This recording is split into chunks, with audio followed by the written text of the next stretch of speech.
Pag-usapan naman natin kung paano tayo mag-CCS or mag-join party sa ibang panel na hindi tayo yung host. Ayan. Ang gagawin lang po natin, punta tayo sa application, ganyan. Tapos, ayan, antayin lang natin na may lalabas dyan. Ayan. Kung meron naman kayong maraming friends na talaga, pwede kayong pumunta doon sa following, yung mga friends na pina-follow nyo, o yung mga taong pina-follow nyo na nagpapaupo ng panel. Ayan, yun yung palagi ko sinasabi sa mga members ko, na you follow each other, lalo yung mga members nyo. Kasi yung ibang agency, hindi yan sila nagpapaupo nang hindi ka agency nila. Ayan. Kaya, yung mga ka-members nyo, ipa-follow nyo talaga. Para doon na kayo pupunta sa following ninyo. Ayan, punta lang kayo sa following ninyo, tapos yun yung mga pina-follow ko, yung mga members ko na naka-live, nakikita ko talaga sila agad. Ayan.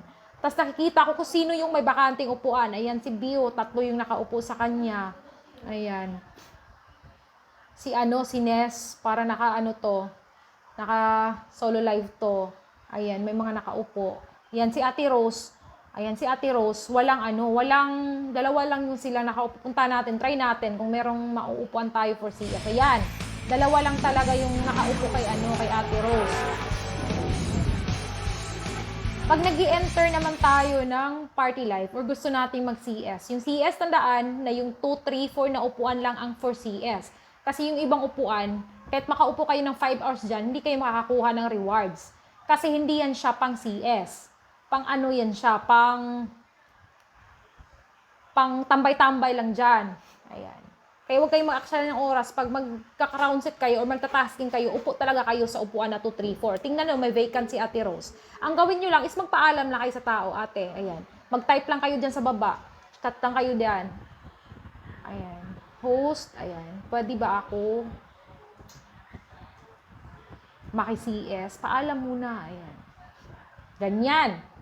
Tapos pag sumagot naman siya na, pwede. Ayan, pwede. Ayan, i-on ko lang yung sound ko para mayroon akong sagot na ma-receive. Pag okay naman o nag-reply naman siya dahil ng pwede. Ayan. Pero pag wala talagang tao, ayan. So, panilain nyo, kung pwede lang kayong makaakyat dyan. Mag-type pa rin po kayo dyan sa baba para magpaalam. Yun yung respeto sa panelist or sa host. Ayan, magpaalam kayo. Kahit hindi siya sumagot, ayan, pag meron mang vacant, upo ka na dyan. Ayan, punta ka dyan. Ayan, tignan nyo, nakaupo ako sa number 3.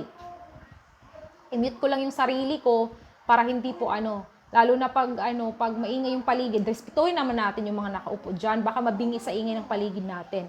Ayan, ang gagawin lang natin is i-mute lang natin yung mic natin. Tingnan niyo yung sa baba, meron parang microphone diyan, i-mute lang natin para kung meron man nag-aaway or nagsisigawan diyan sa paligid natin, hindi makikita yung hindi maririnig yung sa mga nakaupo din dyan. Kasi once nakaupo ka dyan, tapos naka-open yung mic mo, lahat ng mga activities dyan sa paligid nyo, naririnig talaga. Ayan. Kung ayaw nyo man na maingay na nag-join party lang kayo, ayan, ang gagawin nyo lang is i-off sound nyo lang. Ganyan. I-off sound nyo lang. Para hindi kayo ma-istorbo kung meron naman kayong ginagawa at naka-join party lang kayo. Pwede rin po ninyong para hindi madaling ma-drain yung batteries ninyo, pwede nyo lang yung i-off yung screen nyo while naka-join party. Ganyan. Ayan. Pag naka-join party din po kayo, pwede rin po kayong maglalaro dyan. Ayan. Merong games dyan po dyan sa baba. At tandaan nyo, pag kayo level 1 pa lang, lalo na pag babae, wala pa yung games na makikita. Nasa level 3 to level 4 yan. Pero pag lalaki, kahit level 1 pa sila, kasi design sila for gaming, kahit level 1 pa sila, meron na yan sa kanila. Ayan. Pag gusto nyo maglabas talaga agad yung games, ayan, mag-RC kayo at i-trade nyo yung 20k ninyo. At level 4 kayo agad, ayan. Laro kayo minsan pag meron kayong time, kasi kadalasan dyan, nag-big win, ayan. Yun yung libangan dito sa Popo. Gumball, games, ayan. Ang Gumball naman, ayan, pag-usapin natin pag-usapan muna natin kasi nagsishake na yung box ni Ate Rose, ayan. Pag-usapan natin yung treasure box.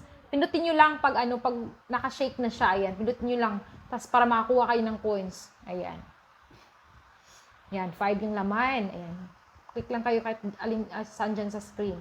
And may nakikita kayo sa baba, yung tinatawag na na GYC o Get Your Coins sa Fireworks. Pag pinindot nyo yan, pag mapunta kayo sa panel ng fireworks, antayin nyo sumabog or pumutok yung fireworks. Tignan nyo, pindutin ko Please, tap per egg. Tap per egg. Still have 5 minutes more. Ayan. Nagpipiki yung napuntahan natin. Vigilance at is a firework. At merong Hold nag, tight. ano, You will merong fall down. init ko lang kasi maingay sila. Meron na pa fireworks. Antayin ko lang na sumabog yung fireworks. Yun yung piki na sinasabi ko din. Ayan, nagbabattle sila. Depende yan sino mananalo sa kanila. Pero, pag bago kayo, ayan. Pag nagbabattle kayo, pag natatalo kasi kayo, nakukuhanan yung points nyo. So, hindi ko siya i-recommend. Ayan yung PK. Depende yan sa inyo. Kung meron kayong maraming coins dyan at magti-trade kayo dun sa PK ninyo para kay sure ball kayo na manalo, ayan, depende yan sa inyo. Ayan. Tayo lang natin para makakuha tayo ng coins dyan sa fireworks. Tingnan yung coins ko, 19,495. Tingnan natin kung makakuha tayo ng coins pag sumabog yung fireworks. Ayan. Usually kasi, nasa ano yan, 49 yung pinakamababa na ano makukuha mo sa coins dyan, pag sumabog yung fireworks. Huwag kayong umalis pag hindi pa sumabog yung fireworks. Minsan, nakakuha na kayo, pag kunti lang yung viewers, nakakuha na agad, lalo na pag VIP kayo. Pero pag hindi kayo VIP, kung maraming viewers ganyan, umabot ng 3,730, minsan yung hindi VIP yan, sumabog na. Nakaka-receive ako yun, rewards or receive 49 coins. Nakaka-receive ako ng 49 coins. Ayan, pumasok siya sa sa coins ko. Yun yung tinatawag na GYC. Minsan, nag-aantay din po ako, walang GGYC, nag-aantay din po ako magbukas ng box. Pero nag-orient ako ngayon, so hindi ko na-antayin magbukas yung box, treasure box. Kasi na-explain ko na yan a while ago yung paano yung treasure box buksan. Antayin nyo lang mag 00 dyan. Yun yung tinatawag na GYC.